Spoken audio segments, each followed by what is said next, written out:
Topic ಏನು ಅಂತಂದರೆ ಅತಿಮಾನುಷ ಶಕ್ತಿ ಅಥವಾ ಅಮಾನುಷ ಶಕ್ತಿಗಳು ಅಂತ ಹೇಳ್ಬಿಟ್ಟು, ಅಂದರೆ ಸೂಪರ್ ನ್ಯಾಚುರಲ್ ಪವರ್ ಅಂತಲೇ ನಾವು ಹೇಳ್ತೀವಿ. ಈ ಸೂಪರ್ ನ್ಯಾಚುರಲ್ ಪವರ್ಸ್ ಅಂದರೆ ಏನು ಅಂತ ಹೇಳ್ಬಿಟ್ಟು ನೋಡೋಣ.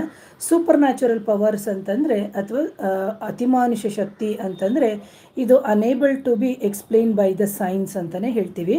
ಅಥವಾ ಇದು ಏನು ಅಂತಂದರೆ ಕಣ್ಣಿಗೆ ಕಾಣದೇ ಇರುವಂಥದ್ದು, ಜೊತೆಗೆ ವಿಜ್ಞಾನಕ್ಕೆ ಸಮೇತ ಸವಾಲಾಗಿರುವಂತಹ ಒಂದು ಶಕ್ತಿಯಾಗಿರುತ್ತೆ.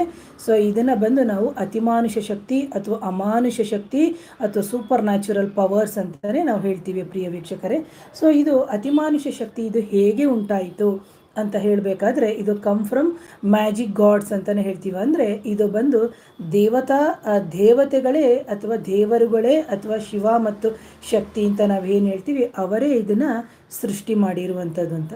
ಸೊ ಇವತ್ತು ಸ್ಪೆಷಲ್ ಟಾಪಿಕ್ ಆಗಿರೋದ್ರಿಂದ, ಯಾಕಂದರೆ ನಮ್ಮಂಥ ಹಿಂದೂಸ್ಗಳಿಗೆ ಇದು ಗೊತ್ತಿರಲ್ಲ, ಆಲ್ಮೋಸ್ಟ್ ಮುಸ್ಲಿಮ್ಸಿಗೆ ಗೊತ್ತಿರುತ್ತೆ ಜಿನ್ ಅಂದರೆ ಏನು ಅಥವಾ ಜಿನ್ನಾತ್ ಅಂದರೆ ಏನು, ಪರಿಗಳು ಅಂದರೆ ಏನು ಅಂತೇಳ್ಬಿಟ್ಟು ಅವರಿಗೆ ಗೊತ್ತಿರುತ್ತೆ. ಆದರೆ ನಮ್ಮ ಹಿಂದೂ ಸಂಪ್ರದಾಯದಲ್ಲಿ ನಮಗೆ ಜಿನ್ನಿನ ಬಗ್ಗೆ ಒಂದು ಏನು ಅರಿವು ಈವರೆಗೂ ಇಲ್ಲ, ಅದನ್ನು ಈವರೆಗೂ ಯಾರೂ ಮೂಡಿಸೂ ಇಲ್ಲ ಪ್ರಿಯ ವೀಕ್ಷಕರು. ಜಿನ್ನುಗಳಲ್ಲಿ ಬಂದು ಹಲವಾರು ವಿಧಗಳಲ್ಲಿದೆ. ಸೊ ಇದನ್ನು ನಾವು ಹೇಳ್ತೀವಿ what are the Jin by the explain ಅಂತಂದಾಗ, ಜಿನ್ ಬಂದು ಸೈನ್ಸಿಗೆ ಕಾಣದೇ ಇರುವಂಥದ್ದು ಅಥವಾ ವಿಜ್ಞಾನಕ್ಕೆ ಅಗೋಚರವಾಗಿರುವಂಥದ್ದು ಅಂತಂತ. ಸೊ ಇಂತಹ ಜಿನ್ನು ಬಂದು ಹೊಗೆ ಇಲ್ಲದ ಬೆಂಕಿಯ ರೀತಿಯಲ್ಲಿ ಸೃಷ್ಟಿಸಲಾಗಿದೆ ಅಂತೇಳ್ಬಿಟ್ಟು, ಹಾಗೆ ದೇವತೆಗಳು ಅಥವಾ ಏಂಜಲ್ಸ್ ಅಂತ ಹೇಳಿದಾಗ ಅದನ್ನು ನಾವು ಕ್ರಿಯೇಟೆಡ್ ಬೈ ದ ಲೈಟ್ಸ್ ಅಂತ ಹೇಳ್ತೀವಿ. ಇಂತಹ ಜಿನ್ನು ಬಂದು ನಾವೇನು ಹೇಳ್ತೀವಿ ಅಂತಂದರೆ ಸ್ವರ್ಗದಲ್ಲಿ ಮಾಡಿರುವ ಪಾಪದ ಒಂದು ಕೃತ್ಯದಿಂದ ಈ ಭೂಲೋಕಕ್ಕೆ ಅವರು ಒಂದು ಶಾಪದ ರೂಪದಲ್ಲಿ ನಾವು, ಅಂದರೆ ಮನುಷ್ಯನ ರೂಪದಲ್ಲಿ ಅಂತ ನಾವು ಹೇಳೋಕ್ಕಾಗಲ್ಲ. ಯಾಕಂದರೆ ಜಿನ್ನು ಬಂದು ಪ್ರಾಣಿಯ ರೂಪವನ್ನು ತಾಳುತ್ತೆ, ಮನುಷ್ಯರ ರೂಪವನ್ನು ತಾಳುತ್ತೆ. ಹಾಗಾಗಿ ಇದು ಸ್ವರ್ಗದಲ್ಲಿ ಮಾಡಿರುವಂತಹ ಒಂದು ತಪ್ಪುಗಳಿಂದ ಈ ಜಿನ್ನುಗಳು ಭೂಮಿಯ ಮೇಲೆ ಸೃಷ್ಟಿಸಲ್ಪಟ್ಟಿದೆ ಅಂತೇಳ್ಬಿಟ್ಟು ನೋಡಿ. ಜಿನ್ನುಗಳಲ್ಲಿ 3 ಥರವಾದಂಥ ವಿಧವಾದಂಥ ಜಿನ್ನುಗಳಿದೆ ಪ್ರಿಯ ವೀಕ್ಷಕರೇ. ಇದು ಬಂದು ಮನುಷ್ಯ ಅಥವಾ ಪ್ರಾಣಿಗಳ ರೂಪದಲ್ಲಿ ಕಾಣಿಸುತ್ತೆ ನೋಡಿ. ಅದು ಬಂದು ಸ್ಮೋಕ್ಲೆಸ್ ಅಂತಂದಾಗ ಒಂಥರ ಕಪ್ಪು ಹೊಗೆಯ ರೀತಿಯಲ್ಲಿ ಇರುತ್ತೆ ಇದು. ಹಾಗಾಗಿ ಇದಕ್ಕೆ ಬಂದು ನಾವು ಒಂಥರ ಬ್ಲ್ಯಾಕ್ ಶ್ಯಾಡೋ ಅಂತಲೇ ನಾವು ಹೇಳ್ತೀವಿ. ಅದನ್ನು ನಾನು ಮುಂದಿನ ಇದರಲ್ಲಿ ವಿವರಿಸ್ತಾ ಹೋಗ್ತೀನಿ. ಹಾಗೇನೇ ಇದರಲ್ಲಿ ಬಂದು ನೋಡಿ 3 ಕ್ಯಾಟಗರಿಲಿ ಅವುಗಳಿರ್ತದೆ. ಮೊದಲು ಥರ ಕೆಲವು ಜಿನ್ನುಗಳು ಹಾರುತ್ತೆ, ಕೆಲವು ಬಂದು ಗಾಳಿಲಿ ಅಂದರೆ ಗಾಳಿಯಲ್ಲೂ ಸಂಚಾರ ಮಾಡುತ್ತೆ, ಹಾರುತ್ತೆ. ಹಾಗೆ ಕೆಲವು ಜಿನ್ನುಗಳು ಬಂದು ಹಾವಿನ ರೂಪವನ್ನು ತಾಳುತ್ತೆ, ಕೆಲವು ಬಂದು ಪ್ರಾಣಿಗಳ ಫಾರ್ಮೇಷನಲ್ಲಿ ಇರುತ್ತೆ. ಯಾವುದು ಅಂತಂದರೆ ಚೇಳಾಗಿರ್ಬೋದು ಅಥವಾ ಹಲ್ಲಿ ಆಗಿರ್ಬೋದು, ಇದರ ಫಾರ್ಮೇಷನಲ್ಲೂ ಸಮೇತ ಇದು ಇರ್ತದೆ. ಹಾಗಾಗಿ ಇದು ಬಂದ್ಬಿಟ್ಟು ಜಿನ್ನು ಮತ್ತು ಏಂಜಲ್ಗೆ ತುಂಬ ಡಿಫ್ರೆನ್ಸ್ ಇದೆ. ಏಂಜಲ್ ಬಂದು ನಾನು ಹೇಳಿದೆ ಅದು ಒಂದು ಏನು ಅಂತಂದರೆ ಬೆಂಕಿಯಿಂದನೇ ಮಾಡಿರುವಂಥದ್ದು, ಆದರೆ ಅದು ಸ್ಮೋಕ್ಲೆಸ್ ಇರಲ್ಲ. ಆದರೆ ಈ ಜಿನ್ನುಗಳು ಬಂದು ಸ್ಮೋಕ್ಲೆಸ್ ಫೈರ್ ಥರನೇ ಇರುತ್ತೆ ಅಂತ ಹೇಳ್ಬಿಟ್ಟು. ಹಾಗಾಗಿ ಇದನ್ನು ಇಂತಹ ಜಿನ್ನುಗಳು ಬಂದು ಮನುಷ್ಯನ ಕಣ್ಣಿಗೆ ಕಾಣದೇ ಇಲ್ಲ, ಅಥವಾ ಸೂಪರ್ ನ್ಯಾಚುರಲ್ ಪವರ್ಸ್ ಅಥವಾ ನಾವೇನು ಹೇಳ್ತೀವಿ ಅತಿಮಾನುಷ ಶಕ್ತಿ ಅಥವಾ ಅಮಾನುಷ ಶಕ್ತಿಗಳು ಅಂತ ನಾವೇನು ಹೇಳ್ತೀವಿ ಅದು ಬಂದು come from the gods, magic gods ಅಂತಲೇ ಹೇಳ್ತೀವಿ. ಸೊ ಇದು ಬಂದು ಸಾಮಾನ್ಯ ಮನುಷ್ಯರಿಗೆ ಇದು ಕಾಣಕ್ಕೆ ಆಗಲ್ಲ. ಸೊ ಯಾಕೆ ಅಂತಂದರೆ ಅವರಲ್ಲಿ, ಅಂದರೆ ಯಾವ ವ್ಯಕ್ತಿಗೆ ಈ ಅಮಾನುಷ ಶಕ್ತಿ ಅಥವಾ ಅತಿಮಾನುಷ ಶಕ್ತಿಯ ಸಾಧನೆ ಅಥವಾ ಜಿನ್ ಸಾಧನೆಗಳು ಅಥವಾ ಈ ಥರ ಎಲ್ಲ ಮಾಡಿದವರಿಗೆ ಮಾತ್ರ ಇದೊಂದು ಜಿನ್ನುಗಳು ಕಾಣಕ್ಕೆ ಸಾಧ್ಯ ಆಗುತ್ತೆ ಪ್ರಿಯ ವೀಕ್ಷಕರೇ. ಹಾಗೆಯೇ ನಮ್ಮ ಪೂರ್ವಾಜಿತದ ಪುಣ್ಯದ ಫಲ ಇತ್ತು ಅಂತಂದರೆ ಈ ಜನ್ಮದಲ್ಲಿ ಆ ಜಿನ್ನುಗಳ ಜೊತೆ ನಾವು ಮಾತಾಡ್ಬೋದು. ನಾವಾಗೆ ಹೋಗಿ ಸಾಧನೆ ತಗೊಳ್ಳೋದಕ್ಕೂ ಅದಾಗಿ ನಮ್ಮ ಹತ್ರ ಬರೋದಕ್ಕೆ ಟೋಟಲ್ ಆಗಿ ಡಿಫ್ರೆನ್ಸ್ ಇರುತ್ತೆ. ಹಾಗೆಯೇ ಈ ಜಿನ್ನು ಬಂದು ಅಂದರೆ ಈ ಜಿನ್ನುಗಳು ಯಾರು ನೋಡ್ಬೋದು ಅಂತಂದಾಗ ಮನುಷ್ಯ ರೂಪ ಅಲ್ಲದೇ ಇದ್ದಂಥ ಸಂದರ್ಭದಲ್ಲಿ ಕತ್ತೆಗಳು ಮತ್ತು ಡಾಗ್ಸ್ ಅಂತಲೇ ಹೇಳ್ತೀವಿ, ಅವುಗಳು ಬಂದು ಏನಾಗುತ್ತೆ ಅಂದರೆ ಜಿನ್ನುಗಳನ್ನ ನೋಡೋಕ್ಕೆ ಸಾಧ್ಯ. ನೀವು ನೋಡ್ಬೋದು ಯಾರ್ದಾದ್ರೂ ಮೈಯಲ್ಲಿ ಜಿನ್ ಹಿಡಿದಿತ್ತು ಅಂತ ಹೇಳಿದಂತಹ ಸಂದರ್ಭದಲ್ಲಿ ಅವರಿಗೆ ಆಗುವಂಥ ಹಲವಾರು ಸಮಸ್ಯೆಗಳಿದೆ. ಅಂಥ ವ್ಯಕ್ತಿ ಹತ್ರ ನಾಯಿ ತುಂಬ ಬೊಗಳುತ್ತೆ, ಹಾಗೆ ನಾಯಿಗೆ ಸಮೇತ ಐಡೆಂಟಿಫಿಕೇಷನ್ ಆಗುತ್ತೆ. ಹಾಗೆ ಮನುಷ್ಯನ ಕಣ್ಣಿಗೆ ಇದು ಜಿನ್ನು ಕಾಣಲ್ಲ. ಹಾಗೆ ಇದು ಬಂದು ಇಂಥ ಜಿನ್ನುಗಳಿಗೆ ಬಂದು ಒಂದು ಒಳ್ಳೆಯ ಕಾನ್ಷಿಯಸ್ ಆಗಿರುವಂಥ ಹಾರ್ಟು ಇರುತ್ತೆ, ಅಂದರೆ ಸ್ಪಿರಿಚುವಲ್ ಹಾರ್ಟೇ ಇರುತ್ತೆ. ಅಂದರೆ ಆಧ್ಯಾತ್ಮಿಕ ಯಾರಿಗೆ ಜಿನ್ನು ಹಿಡಿದಿರ್ತದೋ ಅಥವಾ ಯಾವ ಜಿನ್ನುಗಳು, ಯಾಕಂದರೆ ಜಿನ್ನಲ್ಲಿ ತುಂಬ ಹಲವಾರು ವಿಧಗಳಿದೆ, ಪಾಸಿಟಿವ್ ಜಿನ್ಸು ಇದೆ ಆ್ಯಂಡ್ ನೆಗೆಟಿವ್ ಜಿನ್ಸು ಇದೆ. ಇಂತಹ ಜಿನ್ನು ಬಂದುಬಿಟ್ಟು ಅದು ಒಂದು ಸ್ಪಿರಿಚುವಲ್ ಆಗಿರುವಂತಹ ಒಂದು ಏನು ಜ್ಞಾನವನ್ನು ಕೊಡುತ್ತೆ ಆ ಮನುಷ್ಯನಿಗೆ. ಯಾವ ವ್ಯಕ್ತಿ ದೇಹದಲ್ಲಿ ಸೇರುತ್ತೆ ಆ ವ್ಯಕ್ತಿಯ ದೇಹಕ್ಕೆ ಇದು ಬಂದು ಸ್ಪಿರಿಚುವಲ್ ಆಗಿರುವಂತಹ ಒಂದು ಆಧ್ಯಾತ್ಮದ ಸಾಧನೆಯನ್ನು ಕೊಡುವಂತಹ ಜಿನ್ನುಗಳು ತುಂಬ ಇದ್ದಾವೆ. ಹಾಗೆಯೇ ಈ ಜಿನ್ನನ್ನು ನಾವು ಅರಬಿಕ್ ಭಾಷೆ ಅಥವಾ ಅರಬಿಕ್ ಲ್ಯಾಂಗ್ವೇಜ್ ವರ್ಡ್ಸಲ್ಲಿ ಹಿಡನ್ ಅಂತ ಹೇಳ್ತೀವಿ. ಹಾಗೆ ಅವರು ಒಂದು ಕಡೆ ಸೈತಾನ್ ಅಂತಲೂ ಹೇಳ್ತವೆ. ಇಂತಹ ಜಿನ್ನುಗಳು ಮೈ ಸೇರ್ತವೆ, ಜೊತೆಗೆ ಯಾರ ಜೊತೆ ಸೇರಿರುತ್ತೋ ಅವರ ಜೊತೆ ಲೈಂಗಿಕ ಸಂಭೋಗವನ್ನು ಮೀನ್ಸ್ ಸೆಕ್ಷುವಲಿ ಒಂದು ಕಾಂಟ್ಯಾಕ್ಟ್ ಸಮೇತ ಅದು ಇಟ್ಕೊಳ್ಳುತ್ತೆ. ಸೊ ಇದೆಲ್ಲ ಹೇಳೋಕ್ಕೆ ಒಂಥರ ಅಂತ ನನಗೇನು ಇಲ್ಲ. ಯಾಕೆ ಅಂತಂದರೆ ಈ ಥರ ಹಲವಾರು ಜನ ಹೆಣ್ಮಕ್ಳು ಇದರಿಂದ ಸಫರ್ ಆಗ್ತಾ ಇದ್ದಾರೆ, ಅದಕ್ಕೆ ನಾನು ಓಪನ್ ಆಗಿ ಹೇಳ್ತಾ ಇದ್ದೀನಿ. ಸೊ ಜೊತೆಗೆ ನಾನು ಹೇಳಿದೆ ಈಗ ಜಿನ್ ಸೆಕ್ಷುವಲ್ ಇಂಟರ್ಕೋರ್ಸ್ ಅಂತ. ಜೊತೆಗೆ ಈ ಜಿನ್ನುಗಳ ಲೈಫ್ ಸ್ಪ್ಯಾನ್ ಬಂದ್ಬಿಟ್ಟು ಮನುಷ್ಯನ ಲೈಫ್ ಸ್ಪ್ಯಾನಿಗಿಂತ ತುಂಬ ಲಾಂಗ್ ಆಗಿರುತ್ತೆ. ಸೊ ಇದನ್ನು ಬಂದು ಅಂತಹ ಜಿನ್ನುಗಳು ಮೈ ಹಿಡಿದಿರುವಂತಹ ಸಂದರ್ಭದಲ್ಲಿ ಇಂತಹ ಜಿನ್ನುಗಳನ್ನು ತೆಗಿಬೇಕು ಅಂತಂದಾಗ ಅದಕ್ಕೆ ಸರಿಯಾದ ಸಾಧಕರೇ ಇರಬೇಕು, ಅದನ್ನು ಸರಿಯಾಗಿ ತಿಳಿದುಕೊಂಡವರೇ ಆಗಿರಬೇಕು. ಆ ನಂತರದಲ್ಲಿ ಇಂತಹ ಜಿನ್ನುಗಳು ಸತ್ತ ಮನುಷ್ಯನ ರೂಪದ ಆಕಾರದಲ್ಲೇ ಅತಿ ಹೆಚ್ಚಾಗಿ ಕಾಣ್ತಾ ಬರ್ತಾರೆ ಪ್ರಿಯ ವೀಕ್ಷಕರೇ. ಹಾಗೆ ಜಿನ್ನುಗಳು ಎಲ್ಲಿ ಕಾಣಕ್ಕೆ ಸಿಗುತ್ತೆ ಅಥವಾ ಅವು ಎಲ್ಲಿ ವಾಸ ಮಾಡುತ್ತೆ ಅಂದರೆ ಸ್ವರ್ಗದಿಂದ ಏನೋ ಅವರಿಗೆ ಶಾಪ ಕೊಟ್ಟು ಕಳಿಸಿದ್ರು, ಆದರೆ ಇವು ಎಲ್ಲಿ ವಾಸ ಮಾಡುತ್ತೆ ಅಂತಂದಾಗ ಇಂತಹ ಜಿನ್ನುಗಳು ಬಂದು ಬಾತ್ರೂಮಲ್ಲಿ ವಾಸ ಮಾಡುತ್ತಿದೆ, ಕಾಡುಗಳಲ್ಲಿ ವಾಸ ಮಾಡುತ್ತಿದೆ, ಮರಗಳ ಮೇಲೆ ಹತ್ತಿ ಇರ್ತದೆ. ಹಾಗೆ ಹಾವುಗಳ ರೀತಿಯಲ್ಲಿ ಇದು ಕಾಣಿಸ್ಕೊಳ್ಳುತ್ತೆ. ನಾವು ಎಲ್ಲೇ ಒಂದು ಕಾಡಿಗೆ ಹೋಗಲಿ ಅಥವಾ ಎಲ್ಲೇ ಒಂದು ಯೂರಿನೇಷನ್ಗೆ ಅಥವಾ ಬಾತ್ರೂಮಿಗೆ ಅಂತ ಹೋದಂತಹ ಸಂದರ್ಭದಲ್ಲಿ ನಾವೇನು ಮಾಡಬೇಕು, ನಮ್ಮ ದೇಹದ ಅಲ್ಲಿರುವಂಥ ಜೆನೆಟಿಕಲ್ ಆರ್ಗನ್ಸು ಅಥವಾ ಗುಪ್ತಾಂಗ ಅಂತ ಏನಿದೆ ಅದನ್ನು ಎಷ್ಟು ಮುಚ್ಕೊಂಡು ಮಾಡಬೇಕೋ ಅಷ್ಟೇ ಮುಚ್ಕೊಂಡು ಮಾಡಬೇಕಾಗುತ್ತೆ. ಯಾಕೆ ಅಂತಂದರೆ ಇವುಗಳು ನಮ್ಮ ಕಣ್ಣಿಗೆ ಕಾಣೋದಿಲ್ಲ. ಮರ ಅಂದರೆ ಮರದ ಪೊಟ್ರೆಯಲ್ಲಿ, ಮರದಲ್ಲಿ ಅಥವಾ ಬಿಲ್ಡಿಂಗ್ಗಳು ಬಿರುಕಾಗಿರುವಂತಹ ಕಡೆಗಳಲ್ಲಿ ಇರುತ್ತೆ. ಆ ನಂತರ ಇವು ಏನು ಮಾಡುತ್ತೆ ಅಂತಂದರೆ ಯಾವಾಗ ಅದಕ್ಕೆ ಮೈಗೆ ಸೇರಬೇಕು ಅಂತ ಅನಿಸುತ್ತೋ ನಮ್ಮ ದೇಹದ ಮುಖಾಂತರ ಸೇರುತ್ತೆ. ಅಂದರೆ ಮೊದಲು ಇದು ಮೈಗೆ ಬರುತ್ತೆ, ಆ ನಂತರ ಅಂದರೆ ಮೊದಲು ನಮ್ಮ ಜೊತೆಗೆ ಬರುತ್ತೆ, ಜೊತೆಗೆ ಬಂದು ಆನಂತರ ಸ್ವಲ್ಪ ದಿನಗಳ ಕಾಲ ನಮ್ಮ ಮನೆಯಲ್ಲಿ ವಾಸ ಮಾಡುತ್ತೆ. ವಾಸ ಮಾಡಿದ ನಂತರ ಇದೇನು ಮಾಡುತ್ತೆ ಅಂತಂದರೆ ಮೈಗೆ ಸೇರುತ್ತೆ. ಪ್ರಿಯ ವೀಕ್ಷಕರೇ, ಇದನ್ನು ದಯವಿಟ್ಟು ಅರ್ಥ ಮಾಡ್ಕೋಬೇಕು ಅಂತ.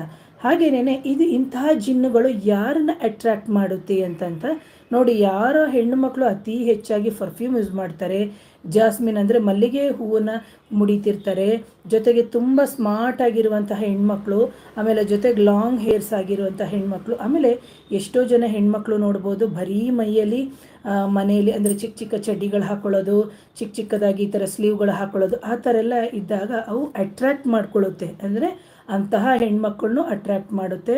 ಅಂತಹ ಸಂದರ್ಭದಲ್ಲಿ ಇಂತಹ ಜಿನ್ನುಗಳು ಅಂದರೆ ಇಂತಹ ಸೂಪರ್ ನ್ಯಾಚುರಲ್ ಪವರ್ಸು ಸೆಕ್ಷುವಲಿ ಲವ್ವಿಗೆ ಬೀಳುತ್ತೆ. ಇದು ನಿಜನಾ ಅಂತಂದಾಗ ಖಂಡಿತವಾಗ್ಲೂ ನಿಜ ಪ್ರಿಯ ವೀಕ್ಷಕರೇ. ಆಗ ನಾವು ಜಿನ್ನನ್ನು ಪನಿಷ್ ಮಾಡೋಕ್ಕಾಗಲ್ಲ, ಯಾಕಂದರೆ ನಮಗೆ ಕಣ್ಣಿಗೆ ವಿಸಿಬಿಲಿಟಿನೇ ಇರಲ್ಲ. ಅದಕ್ಕೇ ಇದು ಬಂದು ಸೈನ್ಸಿಗೆ ಎಷ್ಟೋ ನಿಲುಕದೆ ಆಗಿರುವಂತಹ ವಿಚಾರವಾಗಿರುತ್ತೆ. ಹಾಗೆ ಯಾವ ವ್ಯಕ್ತಿಯ ದೇಹದಲ್ಲಿ ಈ ಜಿನ್ನು ಸೇರಿರುತ್ತೆ ಅಂತಹ ವ್ಯಕ್ತಿ ಬಂದು ಆಧ್ಯಾತ್ಮಿಕ ಒಂದು ವಿಚಾರಗಳನ್ನ ಅತಿ ಹೆಚ್ಚಾಗಿ ಅವರು ಮೈಗೂಡಿಸ್ಕೊತಾ ಇರ್ತಾರೆ. ನಾನು ಹೇಳಿದೆ ಚೇಳಿನ ರೂಪದಲ್ಲಿರುತ್ತೆ, ಹಾವಿನ ರೂಪದಲ್ಲಿ ಇರುತ್ತೆ, ಹಾಗೆಯೇ ಬಂದ್ಬಿಟ್ಟು ಹಲ್ಲಿಯ ರೂಪದಲ್ಲಿ ಸಮೇತ ಇವು ಕಾಣಿಸ್ಕೊಳ್ಳುತ್ತೆ ಅಂತ ಹೇಳ್ಬಿಟ್ಟು ಪ್ರಿಯ ವೀಕ್ಷಕರೇ. ಹಾಗೆ ಇಂತಹ ಜಿನ್ನುಗಳು ಒಂದೊಂದು ಸತಿ ಯಾವ ರೀತಿ ಕಾಣಿಸ್ಕೊಳ್ಳುತ್ತೆ ಅಂತಂದರೆ ಜಿನ್ನು ಬಂದು ತುಂಬ ಒಂಥರ ಸರ್ಪದಾಕಾರದಲ್ಲಿ ಒಂಥರ ಸರ್ಪೆಂಟ್ ಅಂತಲೇ ಅಂತೀವಿ, ತುಂಬ ದೈತ್ಯಾಕಾರವಾಗಿರುವಂತಹ ಸರ್ಪದ ರೂಪದಲ್ಲಿ ನಮಗೆ ಕನಸಿನಲ್ಲಾಗಬಹುದು ಅಥವಾ ನಮ್ಮ ಮೈ ಹತ್ರ ಬಂದಾಗನಾಗಿರ್ಬೋದು ಅಥವಾ ನಮ್ಮ ಮನೆಗೆ ಬಂದಾಗ ಇದು ಈ ಥರ ಕಾಣಲ್ಪಡುತ್ತದೆ. ಹಾಗೇನೇ ಇದನ್ನು ಬಂದು ಒಂಥರ ದೈತ್ಯಾಕಾರವಾಗಿರುತ್ತೆ. ಇಂಥ ದೈತ್ಯಾಕಾರ ಕೆಲವರು ಹೇಳ್ತಾರೆ ರಾತ್ರಿ ಮಲಗಿದಾಗ ಏನೋ ಒಂಥರ ಬ್ಲ್ಯಾಕ್ ಶ್ಯಾಡೋ ಥರ ದೈತ್ಯಾಕಾರವಾಗಿ ಬಂತು ಅಂತ ಹೇಳ್ತಾರೆ. ಬಟ್ ಅವರಿಗೆ ಏನು ಅಂತಲೇ ಗೊತ್ತಾಗಲ್ಲ. ಯಾಕಂದರೆ ಇದು ಜಿನ್ನಿ ಬಂದು ಜಿನ್ನಿ, ಜಿನ್ನತ್ ಅಥವಾ ಜಿನ್ಸ್ ಅಂತ ನಾವೇನು ಹೇಳ್ತೀವಿ ಇದೆಲ್ಲ ಬಂದು ಕಮ್ ಫ್ರಮ್ ದ ಏನು ತುಂಬ ಫಾರ್ಮೇಟಲ್ಲಿ ಬರುತ್ತೆ. ಆ ನಂತರದಲ್ಲಿ ಇತ್ತೀಚಿನ ದಿನಗಳಲ್ಲಿ ಯಾರು ಸತ್ತಿರ್ತಾರೆ ಅಂತಹ ಸತ್ತಿರುವಂತಹ ವ್ಯಕ್ತಿಯ ಒಂದು ಮುಖಾಂತರ, ಆ ಸತ್ತಿರುವಂಥ ವ್ಯಕ್ತಿಯ ಮುಖದ ಚಿತ್ರಣ, ಅಥವಾ ಈಗ ಅತ್ತೆ ಸತ್ತಿದ್ರೆ ಅತ್ತೆ ಮುಖಾಂತರ ಅಥವಾ ತಾಯಿ ಸತ್ತಿದೆ ತಾಯಿಯ ಮುಖಾಂತರ, ಈ ಥರ ಚಿತ್ರಣಗಳಲ್ಲಿ ಅವರು ಕಾಣಿಸ್ಕೋತಾರೆ. ನೀವು ಕೇಳ್ಬೋದು ಮೇಡಮ್ ಏನು ಇದೆಲ್ಲ ನಂಬೋದು ಅಂತ. ಡೆಫಿನೆಟ್ಲಿ ಪ್ರಿಯ ವೀಕ್ಷಕರೇ, 100%ಗೆ ಅಂದರೆ 100%. ನೋಡಿ, ಸಿಟಿಯಲ್ಲಿ ನಾವು ಏನು ಮಾಡ್ತೀವಿ ಅಂತಂದರೆ, ಎಷ್ಟೋ ವರ್ಷಗಳು ಮನೆ ತೊಗೊಂಡ್ಬಿಟ್ಟಿರ್ತೀವಿ ಅಥವಾ ಹಳ್ಳೀಲಿ ಮನೆ ತೊಗೊಂಡಿರ್ತೀವಿ. ಅಂತಹ ಸಂದರ್ಭದಲ್ಲಿ ನಾವು ಮಳೆ ತೊಗೊಂಡಿರುವಂತಹ ಸಂದರ್ಭದಲ್ಲಿ ನಾವು ಕಾರಣಾಂತರದಿಂದ ಒಂದು ಕಡೆಯಿಂದ ಇನ್ನೊಂದು ಕಡೆಗೆ ನಾವು ಮೈಗ್ರೇಟ್ ಆಗ್ತೀವಿ. ಅಂತಹ ಸಂದರ್ಭದಲ್ಲಿ ಆ ಮನೆಯನ್ನು ನಾವು ಕ್ಲೀನ್ ಮಾಡದೇ ಇರೋದು, ಹಾಗೇ ಬಿಟ್ಬಿಡೋದು, ಒಂದು ದೀಪ ಹಚ್ಚಲ್ಲ ಅಥವಾ ಒಂದು ಪೂಜೆನೂ ಇರೋದಿಲ್ಲ, ಖಾಲಿ ಗೋಡೆ, ಖಾಲಿ ಮಣ್ಣು ಅಥವಾ ಯಾವುದೋ ಒಂದು ಪ್ರಾಪರ್ಟಿ ಡಿಸ್ಪ್ಯೂಟ್ ಇರುತ್ತೆ. ಅಂತಹ ಮನೆಯಲ್ಲಿ ಇವುಗಳೇನು ಮಾಡುತ್ತೆ, ಹೋಗಿ ಮರದಲ್ಲಿ ಅಥವಾ ಗೋಡೆಗಳ ಸಂದು ಅಥವಾ ಕ್ರ್ಯಾಕ್ ಅಂತ ಏನಿದೆ ಅಂಥ ಕಡೆ ಹೋಗಿ ಇವು ವಾಸ ಮಾಡ್ತಾ ಇರುತ್ತೆ ಪ್ರಿಯ ವೀಕ್ಷಕರೇ. ಹಾಗಾಗಿ ಇಂತಹ ಜಿನ್ನುಗಳು ನಮ್ಮನ್ನು ನೋಡುತ್ತೆ. ಅಂದರೆ ಗಂಡಸನಾದರೂ ನೋಡ್ಬೋದು, ಹೆಂಗಸನಾದರೂ ನೋಡ್ಬೋದು. ಆದರೆ ನಾವು ಅವುಗಳನ್ನು ನೋಡೋಕ್ಕೆ ಸಾಧ್ಯ ಇಲ್ಲ. ಅದು ಎಲ್ಲರಲ್ಲಿ ಸಾಧ್ಯನಾ? ಖಂಡಿತವಾಗಲಿ ಕೆಲವರಲ್ಲಿ ಮಾತ್ರ, ಸಾಧಕರಲ್ಲಿ ಅದು ವಿಸಿಬಿಲಿಟಿ ಇದೆ. ಆದರೆ ಇಂತಹ ಸೂಪರ್ ನ್ಯಾಚುರಲ್ ಪವರ್ಸ್ ಅಂತ ನಾವು ಏನು ಹೇಳ್ತೀವಿ, ಇಂತಹ ಸೂಪರ್ ನ್ಯಾಚುರಲ್ ಪವರ್ಸ್ ಅಟ್ಯಾಕ್ ಮಾಡಿರೋದು ನಮಗೆ ಗೊತ್ತೇ ಆಗಲ್ಲ. ಆದರೆ ತಿಳ್ಕೊಬೇಕು ನೀವು ದಯವಿಟ್ಟು, ಕೆಲವೊಂದೊಂದು ಸಂದರ್ಭದಲ್ಲಿ ಅವು ಬಂದು ನಮ್ಮ ಕಿವಿ ಹತ್ರ ಪಿಸು ಪಿಸು ಅಂತ ಹೇಳ್ತಾರೆ. ಯಾಕಂದರೆ ಇದು ಕರ್ಣಪಿಶಾಚಿ ವಿದ್ಯೆಯಲ್ಲೂ ಬರುತ್ತೆ. ಕೆಲವು ಕರ್ಣಪಿಶಾಚಿಗಳು ಸೇರಿದ್ರೂ ನಮಗೆ ಜಿನ್ ಥರನೇ ಸೌಂಡ್ ಬರುತ್ತೆ. ಬಟ್ ಡಿಫ್ರೆನ್ಸ್ ಬಿಟ್ವೀನ್ ದ ಕರ್ಣಪಿಶಾಚಿ ಆ್ಯಂಡ್ ಜಿನ್ಸ್ ಎರಡು ಡಿಫ್ರೆನ್ಸ್ ಇದೆ.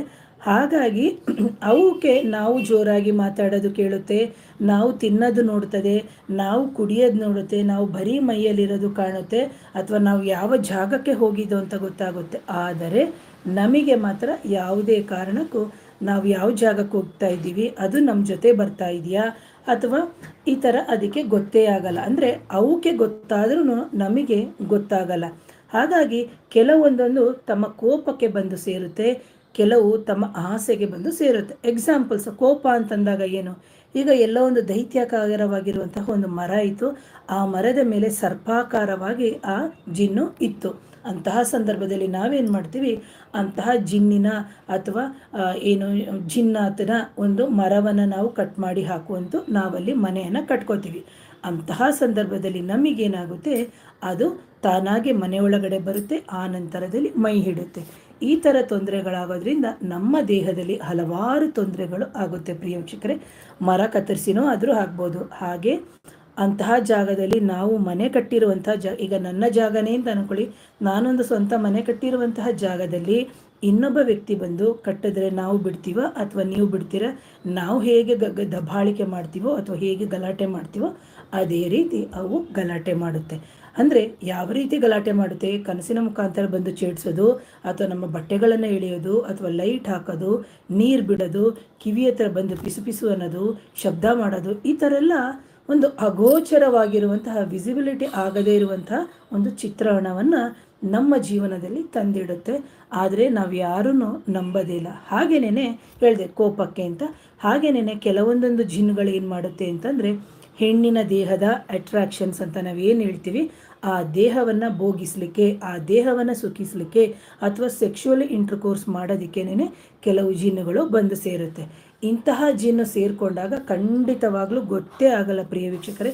ಯಾಕಂದರೆ ಕಣ್ಣಿಗೆ ಕಾಣೋದಿಲ್ಲ ನೋಡಿ, ಅದು ನಮ್ಮ ದೇಹದಲ್ಲಿ ಎಂಟ್ರಾಗುತ್ತೆ, ಹೊರಗಡೆ ಹೋಗುತ್ತೆ, ಎಂಟ್ರಾಗುತ್ತೆ, ಹೊರಗಡೆ ಹೋಗುತ್ತೆ. ಯಾಕಂದರೆ ಕೆಲವೊಂದೊಂದು ಸತಿ ನನ್ನ ಹಲವಾರು ಕ್ಲೈಂಟ್ಸ್ಗಳ ಹತ್ರ ನಾನು ಕೇಳಿದಾಗ ಅವ್ರು ಹೇಳ್ತಾರೆ, ಇದು ನಿಜನಾ, ನಮಗೆಲ್ಲೋ ಭ್ರಮೆ, ನಾವೆಲ್ಲೋ ಭ್ರಾಂತಲ್ಲಿ ಬದುಕ್ತಾ ಇದ್ದೋ ಅಂತ ಅನ್ಕೋತಿದ್ದೋ ಮೇಡಮ್, ಈಗ ನೀವು ಹೇಳ್ತಾ ಇದ್ದಾಗ ಅಥವಾ ನಿಮ್ಮ ಹಲವಾರು ವಿಡಿಯೋಗಳು ನೋಡಿದಾಗ ನಮಗೆ ಗೊತ್ತಾಯಿತು ಅಂತ.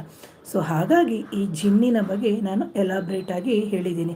ಹಾಗೇನೇ ಇದೆಲ್ಲನೂ ನಂಬುತ್ತೀವ ಅನ್ಬೇಕಾದ್ರೆ ನಂಬಲೇಬೇಕು. ಯಾಕಂದರೆ ವೈದ್ಯಕೀಯ ಚಿಕಿತ್ಸೆಯಲ್ಲಿ ಅಥವಾ ವೈದ್ಯಕೀಯ ಶಾಸ್ತ್ರದಲ್ಲಿ ನಮಗೆ ಯಾವುದೇ ರೀತಿಯ ಪರಿಹಾರಗಳು ಆಗದೇ ಇದ್ದಂಥ ಸಂದರ್ಭದಲ್ಲಿ ನಮಗೆ ಅಮಾನುಷ ಶಕ್ತಿ ಅಥವಾ ಸೂಪರ್ ನ್ಯಾಚುರಲ್ ಪವರ್ಸ್ ಅಥವಾ ಜಿನ್ನು ಅಥವಾ ಭೂತ, ಪ್ರೇತ, ಪಿಶಾಚಿ ಈ ಥರ ಎಲ್ಲ ಯಾವುದೋ ಒಂದು ತೊಂದರೆ ಇದ್ದರೆ ಮಾತ್ರ ನಮಗೆ ತೊಂದರೆಗಳಾಗೋದು. ಇದು ಬಂದು ನಮ್ಮ ಪ್ರಾರಬ್ಧ ಕರ್ಮ ಜೊತೆಗೆ ನಮ್ಮ ಏನು ಹೇಳ್ತೀವಿ ಕರ್ಮಗಳು ಬಾಕಿ ಬಿಟ್ಟಾಗ ಅಥವಾ ನಾವು ಅವಕ್ಕೆ ತೊಂದರೆ ಮಾಡಿದಾಗ ಮಾತ್ರ. ಇಂತಹ ಜಿನ್ನು ನಮ್ಮ ಜೀವನದಲ್ಲಿ ಯಾವ ರೀತಿ ತೊಂದರೆ ಕೊಡುತ್ತೆ, ನಮ್ಮ ಜೀವನದಲ್ಲಿ ಇದು ಎಷ್ಟು ತೊಂದರೆಗಳನ್ನು ಮಾಡುತ್ತೆ ಏನು ಅಂತ ಹೇಳ್ಬಿಟ್ಟು ನನ್ನ ಮುಂದಿನ ವಿಡಿಯೋದಲ್ಲಿ ತಿಳಿಸ್ತೀನಿ ಪ್ರಿಯ ವೀಕ್ಷಕರೇ. ಯಾರಾದರೂ ನನ್ನ ಚಾನಲ್ನ ಮೊದಲನೇ ಬಾರಿಗೆ ನೋಡ್ತಾ ಇದ್ದರೆ ದಯವಿಟ್ಟು ಚಾನಲ್ನ ಸಬ್ಸ್ಕ್ರೈಬ್ ಮಾಡಿ, ಲೈಕ್ ಮಾಡಿ, ಶೇರ್ ಮಾಡಿ, ಕಮೆಂಟ್ ಮಾಡಿ. Thank you.